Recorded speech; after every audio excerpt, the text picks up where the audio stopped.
রাসূল সাল্লাল্লাহু আলাইহি ওয়াসাল্লাম বলেছেন, দুটি কথা আছে যা জিহ্বায় অত্যন্ত হালকা কিন্তু মিজানে অত্যন্ত ভারী এবং আল্লাহর কাছে অত্যন্ত প্রিয়। কথা দুটি হচ্ছে সুবহানাল্লাহি ওয়া বিহামদিহি এবং সুবহানাল্লাহিল আযীম। আবু দাউদ গ্রন্থে আছে, রাসূল সাল্লাল্লাহু আলাইহি ওয়াসাল্লাম বলেন, এমন কিছুই নেই যা মিজানে সুন্দর চরিত্রের চেয়ে বেশি ভারী হবে। ভালো কাজ বলতেই আমরা চিন্তা করি নফল ইবাদতের কথা, কোরআন পড়া, সাদাকা, অথচ রাসূল সাল্লাল্লাহু আলাইহি ওয়াসাল্লাম আমাদের মনে করিয়ে দিলেন সুন্দর চরিত্রের গুরুত্ব কত বেশি। আমাদের মনে হতে পারে রাত জেগে তাহাজ্জুদ পড়া বা নফল রোজা রাখা বা বেশি বেশি সাদাকা করাকে উল্লেখ না করে রাসূল সাল্লাল্লাহু আলাইহি ওয়াসাল্লাম সুন্দর আচরণকেই কেন এত গুরুত্ব দিলেন।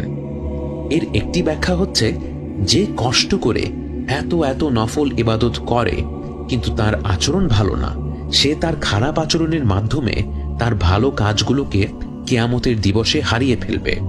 সে হয়তো কারো ব্যাপারে গীবত করলো, তখন যার ব্যাপারে গীবত করেছে সে তার তাহাজ্জুদের নেকি নিয়ে যাবে।